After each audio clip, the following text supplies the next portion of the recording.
things that I think are more unique to PSB from what I see is that most of our assignments are actually coursework based. For me, I really like that because it's hands-on. I have to make something, and I feel that because when you need to implement it is different from understanding the theory behind something. From there, we also get some exposure to the industry. So for example, we recently had this workshop at the Google office. I can't just walk into the Google office myself, right? Yeah, with the workshop, it gives me these opportunities that I can go and visit these offices, look at the working environments of these big companies. I found that cybersecurity incidents are actually pretty common. Nowadays, if you want to find someone that can code, it's actually quite easy, right?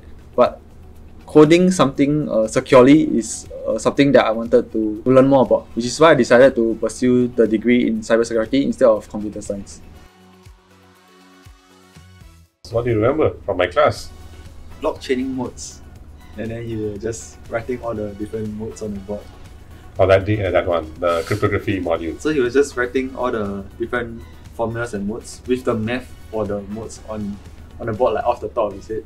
He wasn't referring to any material. And then I was just like, wow. I can't remember any of that. Yeah. So that is what we do in the class as well. We try to give in more examples, and we use mathematical equations as well to clear the logics of cyber. Because cyber is not just about hacking. It's not just about hacking. It's about more towards the fundamentals of networking, fundamentals of operating systems. Yeah, that is what we do in class. Mr. Aki always encourages us to further our education as well. So yeah, I think my time here has played a part in me wanting to learn more also. Because it does not stop. Learning does not stop. We keep learning every day.